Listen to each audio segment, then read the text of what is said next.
পরিবারের কাছে বিশ্বজিৎ এখন শুধুই স্মৃতি। দীর্ঘ ১২ বছর ছেলের ছবি হাতে বাবা মায়ের এই আহাজারি যেন থামছেই না। আবারও বছর ঘুরে ৯ ডিসেম্বর ২০১২ সালের এই দিনে পুরান ঢাকার বাহাদুর শাহ পার্কের কাছেই নির্মমভাবে কুপিয়ে হত্যা করা হয় বিশ্বজিৎ দাসকে। হাজারো উৎসুক মানুষ, আইনশৃঙ্খলা বাহিনীর সদস্য, এমনকি গণমাধ্যম কর্মীদের সামনেই ঘটে নৃশংস এই হত্যাকাণ্ড।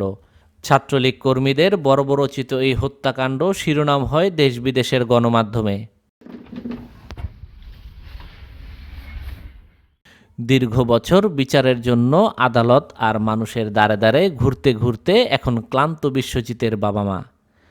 আদালতের রায়ে অসন্তোষ জানিয়েছে পরিবার। মৃত্যুর আগে ছেলের হত্যাকারীদের দৃষ্টান্তমূলক শাস্তি দেখে যাওয়ার আকুতি পরিবারটির। এর বিচার তো করে এই নেই, যাই কোর্টে রাইছে কার্যকরী করে নাই। প্রথম ঠেলায় ফাঁসি, যাবজ্জীবন এরকম দেখছি।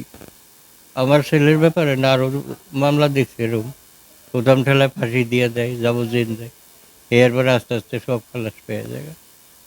আজকে 12 বছর হয়ে গেছে গা, আমার পোলার বিচার পাইলাম না। বিশ্বজিৎ ইলিশ মাছ ভালোবাসতো, বিশ্বজিৎ লাড়ু মোয়া ভালোবাসতো, বিশ্বজিৎ পিঠা ভালোবাসতো। ওই দেশে আইলে অরে কইরা দেন লাগতোই। আজ 12 বছর ধরে তো বিশ্ব লাড়ু মোয়াও খাইতে না, ইলিশ মাছও খাইতে। ২০১২ সালের ৯ ডিসেম্বর বিএনপি জামায়াতের তৎকালীন আন্দোলন দমাতে মাঠে নামে ছাত্রলীগ। শিবিরের কর্মী ট্যাগ দিয়ে ছাত্রলীগ কর্মীরা কুপিয়ে হত্যা করে পুরান ঢাকার দর্জি দোকানি বিশ্বজিৎ দাসকে। নৃশংস এই হত্যাকাণ্ডের ভিডিও ছড়িয়ে পড়ে গণমাধ্যম সহ বিভিন্ন সামাজিক যোগাযোগ মাধ্যমে।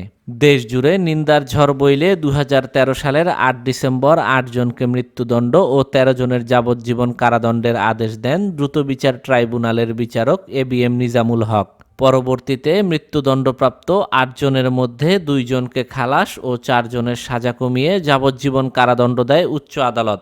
আদালতের এমন রায়ে ক্ষুব্ধ স্বজন ও এলাকাবাসী। তারা আসামিরা যারা মারছে তাদের কিন্তু এখন পর্যন্ত কোনো শাস্তি হয়নি, তারা প্রকাশ্যে তারা ঘিরে বেড়াইতেছে। আওয়ামী লীগের আমলে তাকে নির্মমভাবে কোপায়া জখম করে তারা মেরে ফেলে।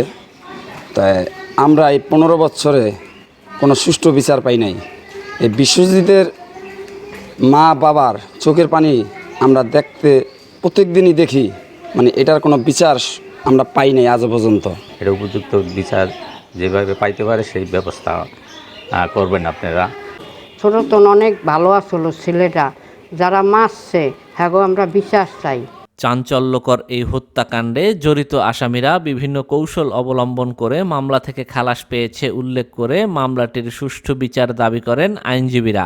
বিশ্বজিতের পরিবার সেই ন্যায় বিচার পাননি এবং সেই ন্যায় বিচার থেকে বঞ্চিত হয়েছে। প্রকৃত আসামি যারা ছিলেন তারা বিভিন্ন কৌশল অবলম্বন করে জামিন লাভ করেছেন এবং জামিনের পর তারা দেশ ছাড়া হয়েছেন এবং পলাতক রয়েছেন। আওয়ামী লীগ সরকারের আমলে বিচার না পেলেও অন্তর্বর্তীকালীন সরকারের কাছে দ্রুত সময়ের মধ্যে অপরাধীদের দৃষ্টান্তমূলক শাস্তি দাবি বিশ্বজিতের পরিবারের। ২০১২ সালের এই দিনে বিশ্বজিৎ হত্যাকাণ্ড নাড়া দিয়েছিল বিশ্ববিবেককে। দীর্ঘ ১ যুগ পার হলেও হত্যাকারীদের বিচার না পেয়ে হতাশ পরিবারটি। অন্তত মৃত্যুর আগে ছেলের হত্যাকারীদের বিচার দেখে যেতে চান বিশ্বজিতের বাবা মা। খান মোহাম্মদ শিহান, দৈনিক হুঙ্কার।